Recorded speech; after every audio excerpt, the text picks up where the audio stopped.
Namaste and welcome to this exciting episode of Satyology, debunking mythology. Satyology means science of truth or study of truth. Opposite of that is mythology, which means science or study of fake, lie, or imagination. So I have a very special guest today. You love him. And we are going to talk about decoupling the economy. I already got the hint. So let us welcome Dr. Ankit Shah.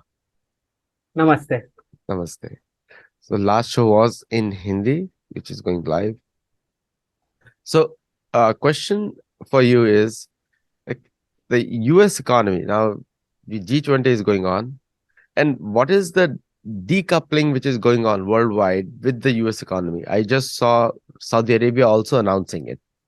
So what is the Mhm. whole stage and how many steps is going to take to decouple the whole world economy? Yeah. So, as we know, the biggest manufacturing machine in the world, which we have today, is the Chinese economy. It supplies to almost, major countries of the world, all the daily needs, and specifically the Western nations.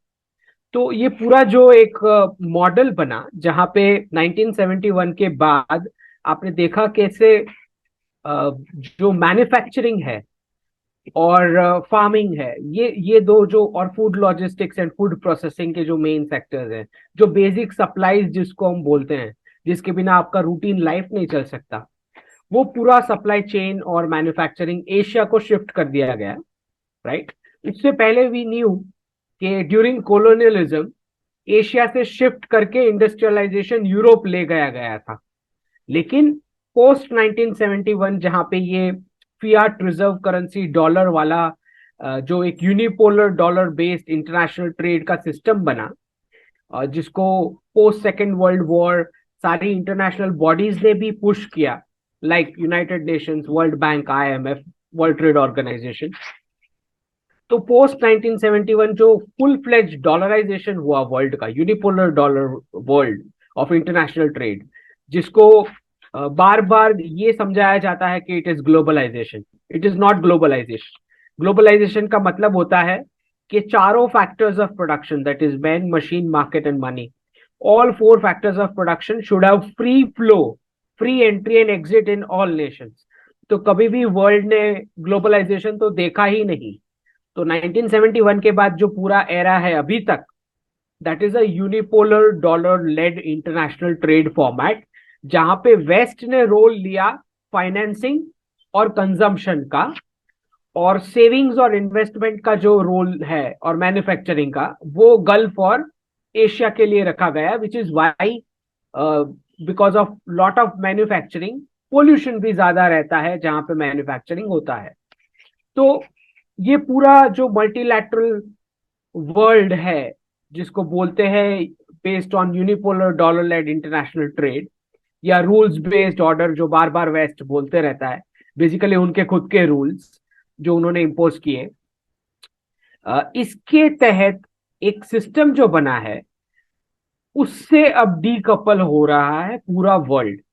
तो एक point बहुत जल्द आने वाला है जहां पे Asia और गल्फ क्लियरली बोलेगा कि हम जो है वो पेग्ड करेंसी वर्ल्ड में जा रहे हैं, विच मीन्स हमारी करेंसीज जो होगी वो फाइनाइट कमोडिटीज के एक फॉर्मूला पे पेग हो जाएगी।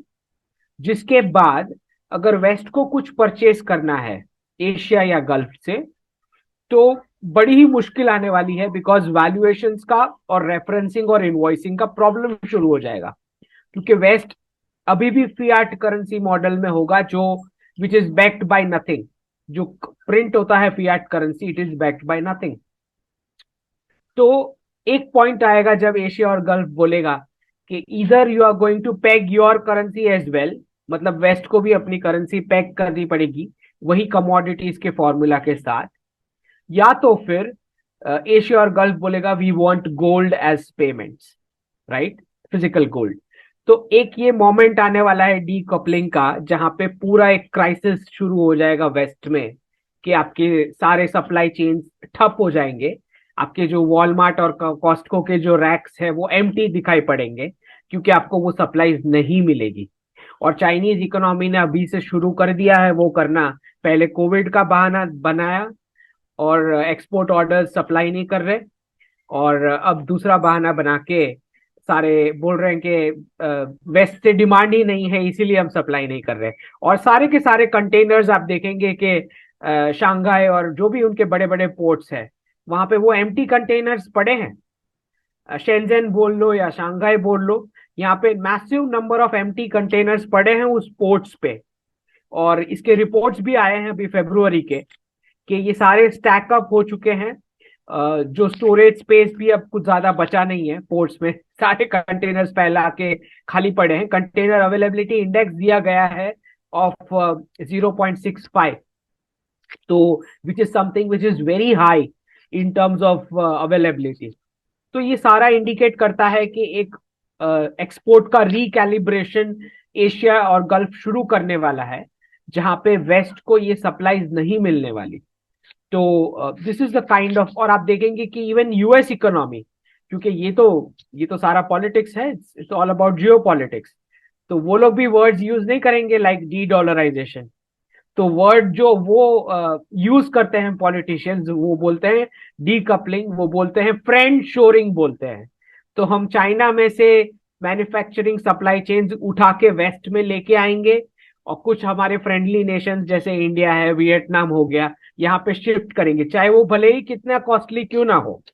ठीक।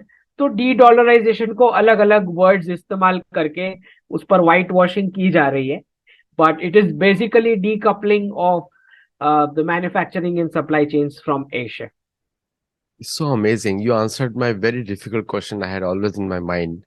मुझे लगता था कि डॉलर का वैल्यू इंटरनेशनली बढ़ रहा है, और तो it means import should be cheaper, but inflation भी बढ़ रहा है. So that means this is the answer, because somebody is not supplying. So therefore, naturally the supply demand prices will go. So the next question comes in. This is the Chinese decoupling with the Western, or Asian decoupling with the Western economies. But what about the European economies? Because European economies were more aligned with Chinese than American. Looks like now it looks like. And if you look at the COVID spread, also started with Italy. And I have no idea that China is there, Italy is here, but it started from Italy and New York, and then 1 million Americans dead. I don't know why they are dead. Maybe they just counted the. So there was a report कि जितना भी flu deaths हुआ America में, सबको Covid के छाप करके डाला है. तो not exactly Covid it was just a regular flu जो अमेरिका में हर साल होता है. So the end of the year 2020, I remember 2021, that all the deaths were COVID. So there was no flu in America that year. So now even other diseases, they were other diseases deaths were stamped as COVID deaths. Now I understand. So what will be the role of India in these things now? Because India is the one where they are all targeting now. So एक तो आपका सबसे पहला new year का tweet जो president Biden का आया था कि let's make this year of make in USA and let's consume those kind of products, जो सुन के भी हंसी आती है, बिकॉज मैन्युफैक्चरिंग और सप्लाई चेन जो होता है वो उसको एस्टैब्लिश करने में वेस्ट को ये पूरा डिकेड जाएगा टिल 2030, राइट? तो ये तो जो है डीकपलिंग वाला, जिसमें US is looking to shift some of the manufacturing in Mexico and Canada. और अभी मैं देख रहा था मैक्सिकन लीडरशिप से जो कमेंट्स आ रही है यूएस के ऊपर, very harsh and brutal comments, and he is also talking the same thing on the colonialism mindset of the US and the western leadership, कि हम रूल करेंगे, हम रिजीम चेंज करवाएंगे, हम केओस करवाएंगे आपके इंटरनल कंट्रीज में। तो आप देखते हैं कि सिंस एक जो पूरा यूएस का पीसफुल ग्रोथ रहा, उसके पीछे ये था कि दोनों नेबर्स जो थे कनाडा और मेक्सिको, इनका ज्यादा एक्सप्लॉयटेशन नहीं हुआ, इनका ज्यादा क्लैश नहीं हुआ यूनाइटेड स्टेट्स की इकोनॉमी के साथ। बट अब आप देखेंगे कि जैसे ही मैन्युफैक्चरिंग वेस्ट में शिफ्ट होना शुरू होएगा, तो ना सिर्फ नेचुरल रिसोर्सेज का एक्सप्लॉयटेशन शुरू होने वाला है ये सारे स्मॉलर नेबरिंग कंट्रीज में, including the south American continent, और सिर्फ ये नहीं होगा, और पोल्यूशन भी बढ़ेगा, ठीक? और क्योंकि ये पूरा मैन्युफैक्चरिंग का सेटअप ही ऐसा होता है जहां पे सारे फैक्टर्स ऑफ प्रोडक्शन का मैक्सिमम यूटिलाइजेशन होता है, sometimes even beyond the human limits, right? Which is why we say the Chinese products are so cheap, because it's possible to under a communist leadership to exploit them more. तो the Chinese economy का जो ये decoupling है उसका maximum impact आप देखेंगे Europe में, क्योंकि Europe is the only geography which looks at China as the next superpower, not the US, right? और and the basis of the thought process is के क्योंकि चाइना मैन्युफैक्चरिंग जायंट है, तो उसके बेस पे यूरोप का ये पूरा थॉट प्रोसेस बना है। तो आप देखेंगे कि उनकी इन्वेस्टमेंट्स बहुत लिंक्ड है चाइनीज इकोनॉमी के साथ। सप्लाईज पे तो पूरा वेस्ट डिपेंडेंट है, डेली सप्लाईज पे ऑन द चाइनीज इकोनॉमी।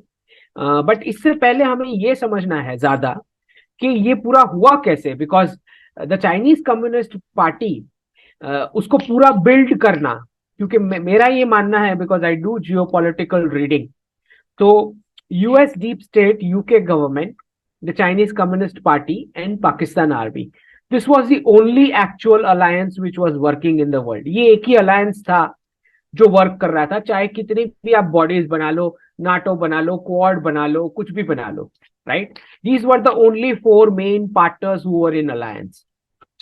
तो चाइनीज कम्युनिस्ट पार्टी को जब 1979 में डेंग शियाओपिंग जब प्रेसिडेंट कार्टर से मिलने आए यूनाइटेड स्टेट्स, तो डेंग शियाओपिंग वो सारी मैन्युफैक्चरिंग फैसिलिटीज देख के बहुत ही admiring kind of thought process in his mind, और वो सोचने लगे कि मुझे भी अपनी चाइनीज इकोनॉमी को इस तरह से ओपन करना है।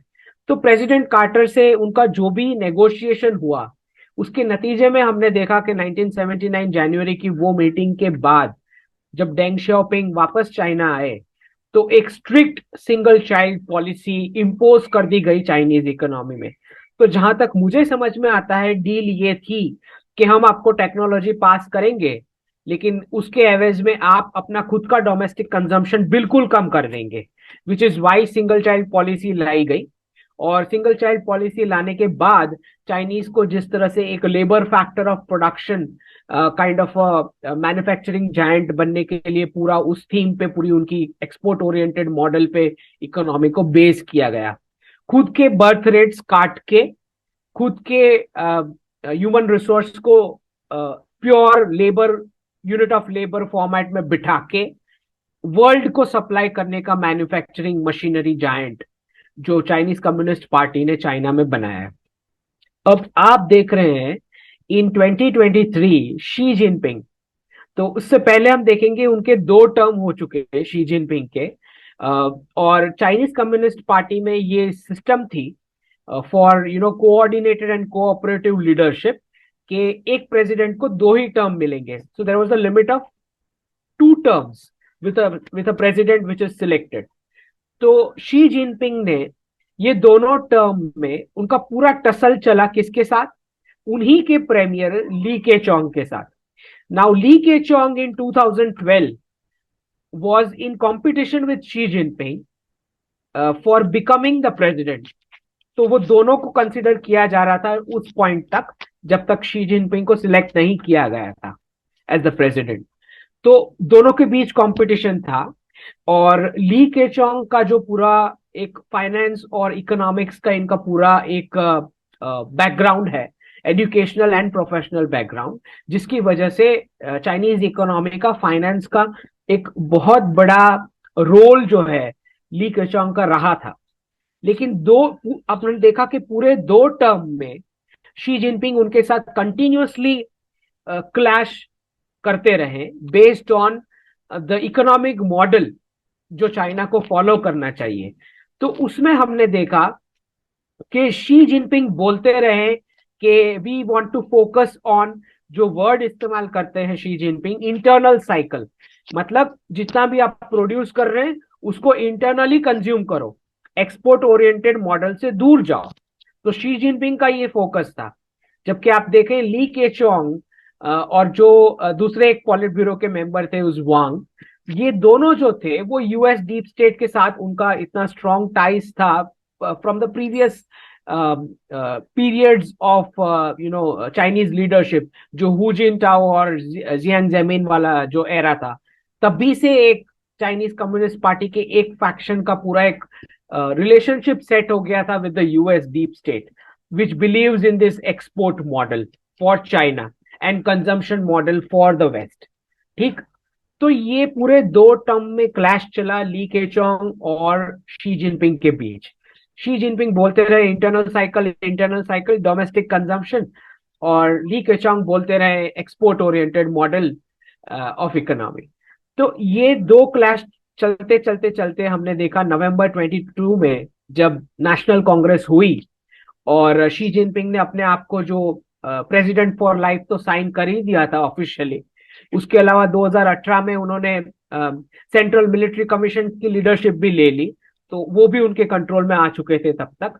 तो 22 नवंबर 2022 नेशनल कांग्रेस, जो थर्ड नेशनल कांग्रेस थी, जहां पे ऑफिशियली शी जिनपिंग को रिजाइन कर देना चाहिए क्योंकि दो टर्म ही होती है as per the Chinese Communist party की जो रूल थी ऑफ कोऑर्डिनेटेड लीडरशिप, तो उसको तोड़ते हुए शी जिनपिंग ना सिर्फ कंटिन्यू कर रहे हैं as a president for life, but उन्होंने ली केचोंग और वांग दोनों को जो है पॉलिट ब्यूरो से डिमोट कर दिया। तो अब जो हमारे पास चाइनीज कम्युनिस्ट पार्टी का पॉलिट ब्यूरो है वो पूरा ही एंटाई एक्सपोर्ट लीडर से भरा पड़ा है। और एक तरह से अगर आप देखेंगे शी जिनपिंग की खुद की पर्सनल लाइफ हिस्ट्री, तो उन्होंने माओ के कल्चरल रेवोल्यूशन में बहुत कुछ सहा है पर्सनली। ठीक है। और इसके चलते हमने ये देखा कि शी जिनपिंग को समझ आ रही है एक चीज, कि यूएस डॉलर का जो एक्सप्लॉयटेटिव मॉडल है उसके चलते 4 डिकेड्स तक चाइनीज इकोनॉमी ने पूरे वर्ल्ड को सर्व किया, उसके बावजूद खाली 3 ट्रिलियन रिजर्व्स में बना पाए। $3 trillion, only $3 trillion after 4 decades of hard work. ठीक। और उन्होंने देखा कि यूएस इकोनॉमी जो है, उन्होंने तो पिछले 3 साल में सिर्फ कोविड चेक्स और सोशलिस्ट फ्रीबीज में $13 ट्रिलियन छाप करके अमेरिकन को फ्री में बांट दिए एज सोशलिस्ट बेनिफिट्स। तो जब ये डाइकोटोमी शी जिनपिंग ने देखी तो उनको समझ में आ रहा है कि dedollarization makes sense, right? क्योंकि डी डॉलराइजेशन के क्या हो जाएगा, जो करेंसीज हो जाएगी वो पेग्ड फॉर्मूला में चली जाएगी, जिसकी वजह से manufacturing, farming, enterprising, food processing, logistics, ये सारे सेक्टर्स जो आर्टिफिशियली सप्रेस कर दिए गए थे in valuations to keep the US dollar going, ये सारे अपने करेक्ट वैल्यूएशंस पे आ जाएंगे। तो एक पैक्ड करेंसी वर्ल्ड में जहां हम सब जा रहे हैं, वहां पे एशिया को इतना एक्सपोर्ट करना ही नहीं पड़ेगा, और अगर एशिया करना भी चाहेगा तो वेस्ट अफोर्ड नहीं कर पाएगा अगर सारी करेंसीज पैग हो जाती है। तो वो फॉरेन एक्सचेंज के रेशियो में इतना डाइकोटोमी आ जाएगा कि west will not be able to afford to buy from Asia even if Asia wants to sell. ठीक।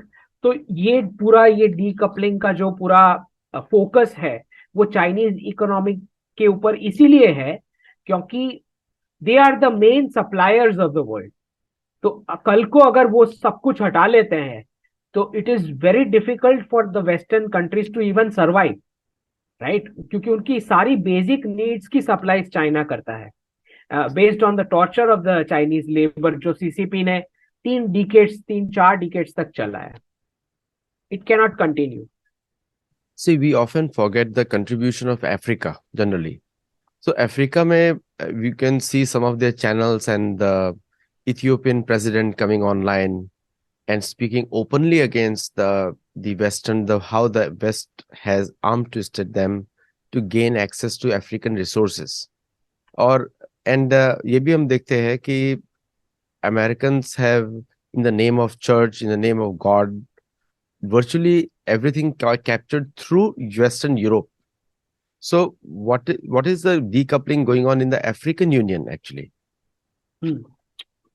तो African continent is the one जहां पे बहुत ज्यादा नेचुरल रिसोर्सेज है, और आप देखेंगे कि उनका अभी भी कॉलोनियलिज्म से छुटकारा नहीं हुआ है। बहुत सारे इनडायरेक्टली यूरोपियन पावर्स हैं इंक्लूडिंग फ्रांस, जिनका अभी भी पूरा इन्फ्लुएंस और डोमिनेशन चलता है अफ्रीकन कॉन्टिनेंट की बिजनेसेस और वो पॉलिसीज में। तो आप देखेंगे कि एक क्लैश तो होना ही है। And it is not a surprise कि अचानक से सारी कंट्रीज को माइंस मिले जा रही है।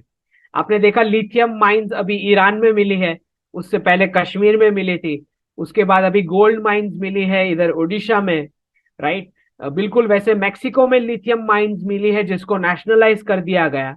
तो सब कंट्रीज समझ रही है कि we are going into a de dollarized world, जहां पे करेंसीज पेग होने वाली है कमोडिटीज के साथ, और ये कमोडिटीज का डायरेक्ट रिश्ता बनता है ये माइंस के साथ।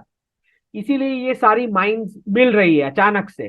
People are running after it, ढूंढने के लिए कि कहाँ कहाँ माइंस है, because they have to secure it. और स्पेशली अफ्रीकन कॉन्टिनेंट में आप देखेंगे बहुत ज्यादा नेचुरल रिसोर्सेज है जो अनटैप्ड रहे हैं, क्योंकि उन्होंने कभी मैन्युफैक्चरिंग जायंट कभी बना नहीं है जो चाइनीज इकोनॉमी को बनाया गया है, राइट, आर्टिफिशियली। तो अफ्रीकन कॉन्टिनेंट में जो है ये पूरा वॉर अब जाएगा। जो क्लैश होगा बड़े पावर्स का वो अफ्रीकन कॉन्टिनेंट में होगा, जहां पे हम देखेंगे बहुत ज्यादा केओस भी होगा, और बहुत सारे कॉरपोरेट मर्जर्स एंड एक्विजिशंस दिखेंगे जहां पे माइनिंग कंपनीज का टेक ओवर होगा। कुछ कुछ माइनिंग कंपनीज के एम्प्लॉयज या लीडर्स को हम देख सकते हैं कि उनके ऊपर ब्रूटल अटैक्स भी हो, who would resist this kind of deals coming from the west। तो आप देखेंगे रिजीम चेंज से लेके बहुत ज्यादा बदमाशी होने वाली है सारी कंट्रीज में जहां जहां नेचुरल रिसोर्सेज पाए जाएंगे, क्योंकि करेंसीज जो है वो पैग हो गई फाइनाइट कमोडिटीज के साथ, और फाइनाइट कमोडिटीज को चाहिए supply chain link with the mines, क्योंकि वहीं से रॉ मटेरियल्स और रिसोर्सेज मिलेंगे for doing the manufacturing process. तो आप देखेंगे कि ये बढ़ते ही जाने वाला है। इवन पेंटागन ने मांग लिया है budget for taking over some of the Canadian mines, जो भी बिजनेस बिजनेस का बहाना बना के या जो भी है। Also US has given an all stock takeover bid over the one of the biggest gold mine producers in Australia। तो आप देखेंगे कि पूरा एक सबको क्लियर हो चुका है कि डी डॉलराइजेशन होने वाला है और करेंसी का रीसेट ऐसे होने वाला कनाडा के ऊपर तो यूएफओ के मैच भी खेले गए हैं, है। ये for bowling and American batting, तो बहुत हुआ होता है 2-3 weeks back. Acha, one thing we really comes in the, which is more on a serious note, is the status of Central Asian states, because these are the backyard of Russia and also backyard of India also. Because the Central Asian states determine India's access to Arctic and Russian access to Indian Ocean, both ways. Because this is something. So do you think that the India, China, Russia will eventually will have to come together? Because if these three countries come together, then you can imagine that it's just a 3.2 billion people are just in this area. तो आप देख रहे हैं कि बहुत सारी manufacturing plants जो है वो चाइना से शिफ्ट होके इंडिया आ रही है। तो ये एक बात आपको समझनी है कि जब कभी भी बिजनेस शिफ्ट होता है तो जो प्रीवियस ज्योग्राफी होती है उसका कोऑपरेशन बहुत मायने रखता है। अगर आपको नए नए ज्योग्राफी में शिफ्ट होना है, it's not an easy task of decoupling if the country where you are operating does not want you to decouple, right? तो एक इनडायरेक्ट कोऑपरेशन दिखता है चाइना का इंडिया के साथ, जहां पे वो भी अपना मैन्युफैक्चरिंग का जो फोकस है वो क्यों कम करना चाह रहे हैं, क्योंकि उनको भी एक्सपोर्ट ओरिएंटेड मॉडल से दूर जाना है। ठीक, तो चाइना से बहुत ज्यादा मैन्युफैक्चरिंग जो है कुछ साउथ ईस्ट एशिया में शिफ्ट होगा, कुछ रशिया में शिफ्ट होगा। अभी अभी रिपोर्ट आया है कि रशिया का फैक्ट्री आउटपुट फरवरी में it's the highest in the last 6 years। तो कुछ मैन्युफैक्चरिंग वहां शिफ्ट हुआ है चाइना से। और बिल्कुल ही वैसे फॉक्सकॉन का भी लेटेस्ट रिपोर्ट आया है कि चाइना से शिफ्ट होके एक सप्लाई चेन आईफोन्स की इधर बनने वाली है इंडिया में। तो रशिया इंडिया चाइना का जो एक कोऑपरेशन है उसके ऊपर लेवरोव का स्टेटमेंट भी आ चुका है कि this year we are going to have a ministerial level trilateral briefing congruence and discussion. तो वो deliberation Russia India China format तो स्ट्रॉन्ग आगे होने ही वाला है, बिकॉज अगर ब्रिक्स करेंसी फॉर्मेट में जाना है, जहाँ पे गिफ्ट सिटी में एनडीबी जो बेस्ड है, जो रीजनल ऑफिस है ब्रिक्स बैंक की, वहां से अगर नोडल एजेंसी बन के पूरे ये ट्रांजैक्शंस हैंडल और ऑपरेट होने हैं, तो रशिया इंडिया चाइना का जो एक फाइनेंशियल कोऑपरेशन है minimum, at the bare minimum, वो तो बनता ही है वो नए ब्रिक्स करेंसी फॉर्मेट के साथ। तो it is very natural.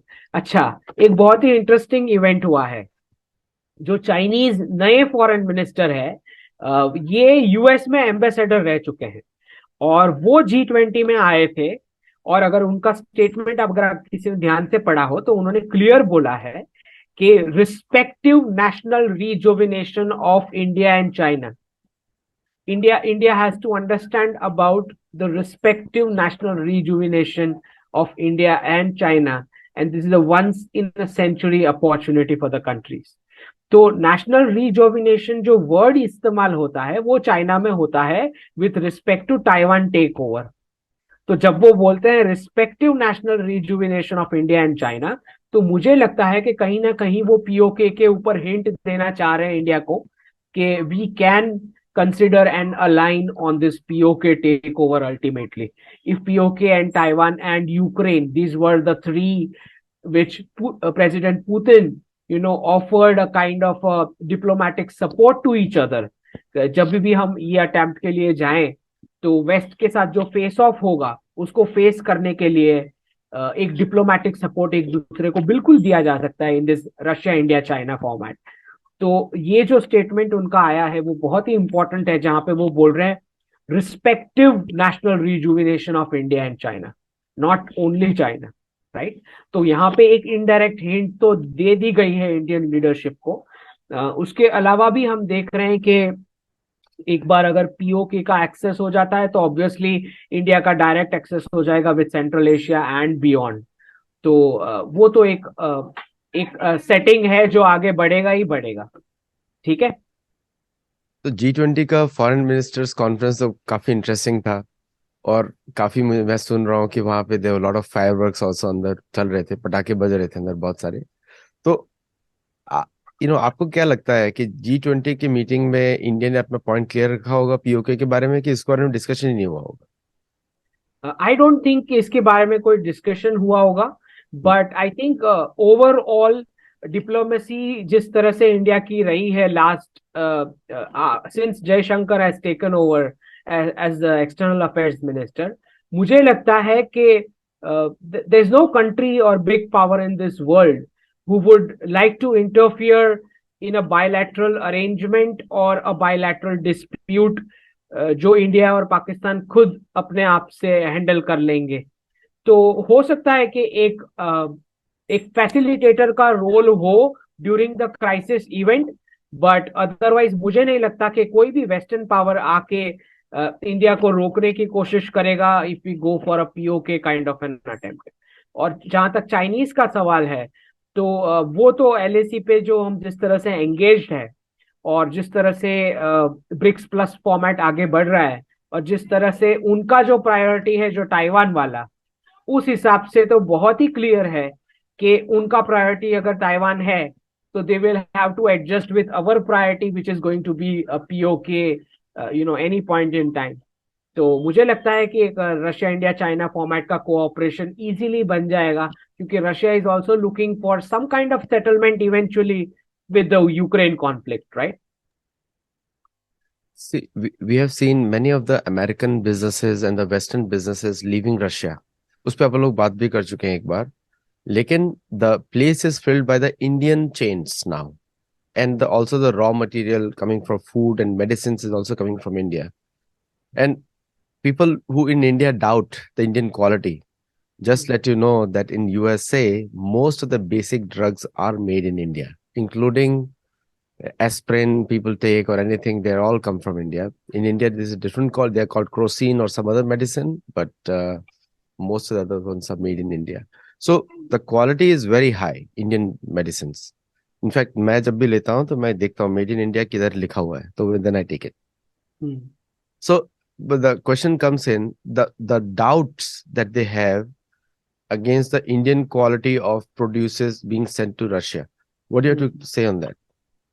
I think these doubts are ill founded, क्योंकि even during the Covid era हमने देखा कि किस तरह से इंडियन फार्मेसी ने 100+ कंट्रीज को हमने ना सिर्फ कोविड वैक्सीन और कोविन प्लेटफॉर्म का बेनिफिट दिया, उसके अलावा भी हमने HCQ टैबलेट्स का जिस तरह से सप्लाई किया, emergency supply, not just to the neighbouring nations but many countries of the world.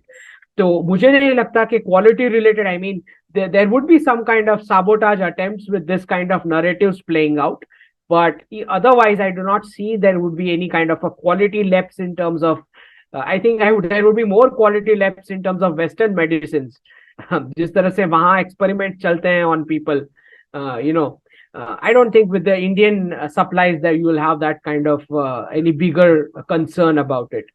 But ये हमें जानना है कि चाइनीज फॉरेन मिनिस्ट्री ने जो अभी स्टेटमेंट दिया है लेटेस्ट, जो 20 फरवरी को उन्होंने अपनी फॉरेन मिनिस्ट्री के पोर्टल पे डाला, जिसको टाइटल दिया गया US hegemony and it's perils, और उसके अंदर वो पूरा नरेट करके क्लासिफाई करके बता रहे कि there was a section called political hegemony of United States, where United States was throwing its weight around all the countries of the world. There is a section of military hegemony जहां पे वो बता रहे हैं there was a wanton use of force on countries of the world. फिर बता रहे हैं इकोनॉमिक हेजीमोनी के बारे में, जिसको क्लियर टाइटल दिया है looting and exploitation of the world. फिर बता रहे हैं टेक्नोलॉजिकल हेजीमोनी के बारे में, जहां पे बोल रहे हैं monopoly and suppression by the United states. और लास्ट में बोल रहे हैं कल्चरल हेजीमोनी, जहां पे पूरा एक फॉल्स नरेटिव वेस्टर्न मीडिया चलाता है।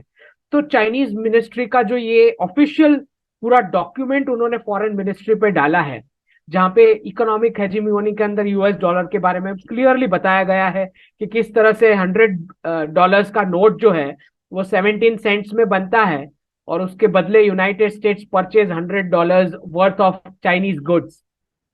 और ये चाइनीज टीवी में पब्लिक को भी अवेयरनेस दी गई कि इस तरह से US dollar is exploiting us. और ये इसलिए किया गया, मैं समझता हूं, क्योंकि they want to orient their people with the understanding कि हम जो वर्ल्ड में जा रहे हैं वहां पे हम एक्सपोर्ट नहीं करने वाले। तो आप जो टेम्पररी अनएम्प्लॉयमेंट फेस करेंगे जब ये रिकैलिब्रेशन होगा, और उसी के लिए, इसके प्रिपरेशन के लिए ये पूरा डॉक्यूमेंट इशू करके और चाइनीज टेलीविजन पे लोगों को अभी से इन्फॉर्म कर दिया जा रहा है कि we are moving away from the pure export model of economy. पूरा वो यूएस को ब्लेम कर रहे हैं ये पूरे इस चीज के लिए। यहाँ पे एक और इंटरेस्टिंग व्यू पॉइंट है आदित्य जी, धर्मास का।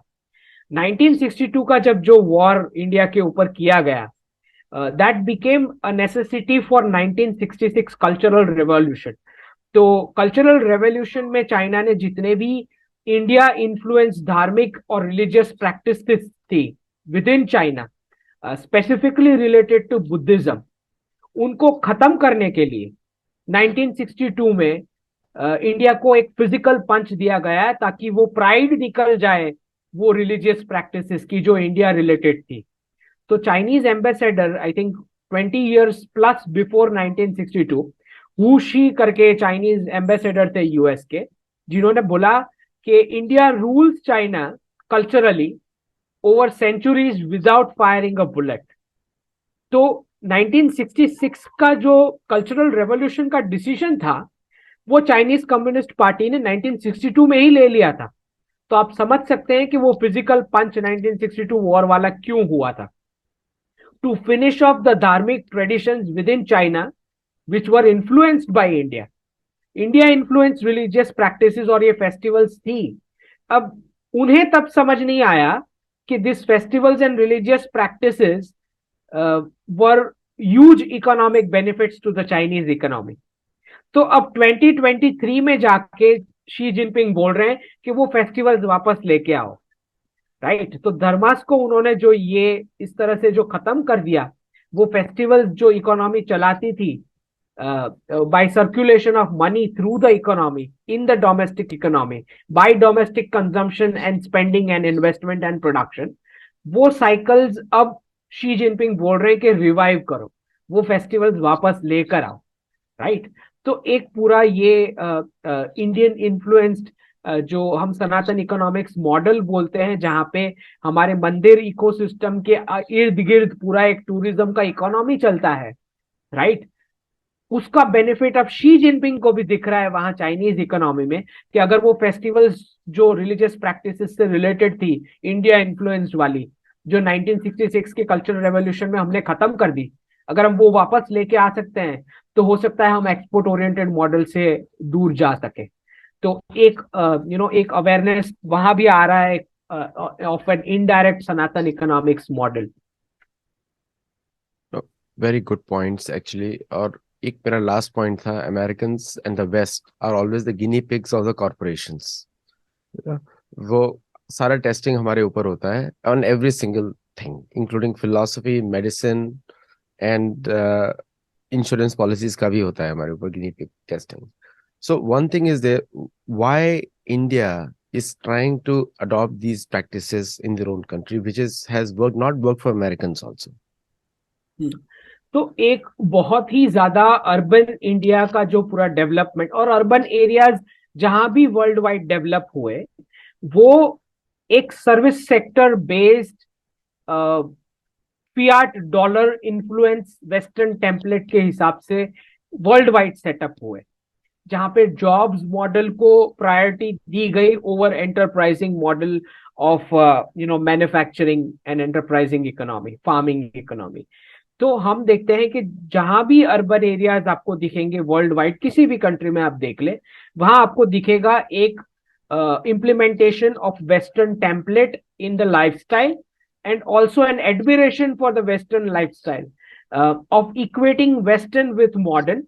ये जो कंफ्यूजन हमारे अर्बन एरियाज के कुछ लोगों में पनपा है, और इसके पीछे बहुत सारी वजह है, क्योंकि कॉलोनियलिज्म से जब सारे देशों का छुटकारा हुआ अंडर द ब्रिटिश कॉलोनियलिज्म, तो पूरे जो गवर्नेंस के फॉर्मेट और इंस्टीट्यूशनल फॉर्मेट हमको मिले, वो सारे ब्रिटिश इन्फ्लुएंस्ड थे, जिनका जिनका पूरा एक हिस्ट्री रहा है of aristocrat, capitalist, mercantilist, profit oriented approach to life. ठीक है। तो इसी वजह से इंडिया में भी आप देखेंगे कि अर्बन एरियाज या हमारे जो इंस्टीट्यूशंस हैं, वो अभी भी कुछ बहुत ज्यादा उस टेम्पलेट से इन्फ्लुएंस्ड आज भी है। तो वी विल, ये जब अवेयरनेस जब आ जाएगी, जब फियाट रिजर्व करेंसी जब गिर जाएगी, सर्विस सेक्टर के जॉब्स थोड़े गायब हो जाएंगे, राइट, तब जाके people will reset their lifestyle as well to an enterprising more family and धार्मिक traditional based lifestyle format than the Western one. Thank you so much, Ankit, and thank you for all the viewers for joining right now.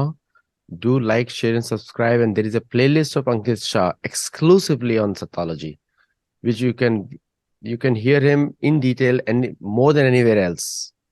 This is the only channel, yeah. This is the only channel where he's very kind to me. And so we discuss everything, and most of his views are exclusively on this channel. Namaste and thank you.